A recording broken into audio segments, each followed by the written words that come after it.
সবাইকে। তো কাজ কাজ আর কাজ, সারা দিন সকাল থেকে ওঠার পর চলে কাজ। তো সকালবেলা উঠে সমস্ত কাজকর্ম সেরে এতগুলো জামা কাপড় কেচে মেলে দিয়ে গেছিলাম স্কুলে যাওয়ার আগে, আর তারপর শুকিয়ে গেছে। আর এখন কাজ হলো এগুলোকে এখন ভাঁজ করতে হবে। তো এসে রান্না বান্না সেরে স্নান টান সেরে নিয়েছি, তারপরে সিদ্ধুকে নিয়ে এসেছি, স্কুল থেকে গাড়ি এসছে, ওকে নিয়ে আসলাম। এখন তো কটা বাজে, 3:30 বাজতে যায়। তো বান্টি এখনো ফেরেনি, ওর ফিরতে ফিরতে 4টে বাজবে।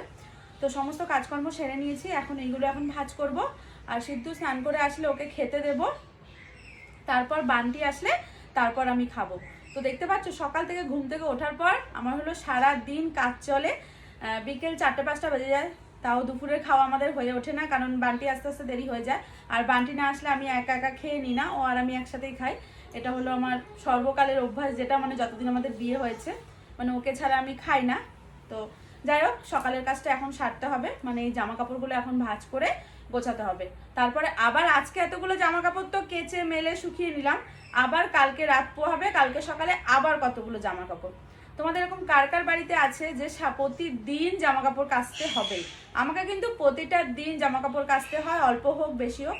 আমার অল্প মনে হয় না, প্রতিদিনই আমার বেশি জামা কাপড়ই হয়, কারণ সিদ্ধুর জামা কাপড় অনেক জমে, সেইগুলো কাচতে হয়।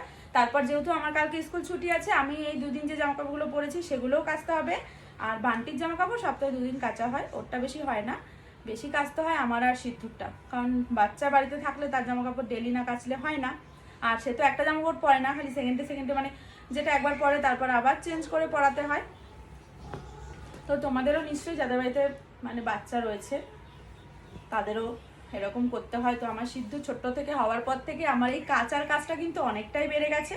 শুধু কাচার কাজ না, অনেক কাজই, তার মধ্যে এই কাচাটা কিন্তু অনেকটা মানে একটা বড় কাজ, যে কাচতে হবে।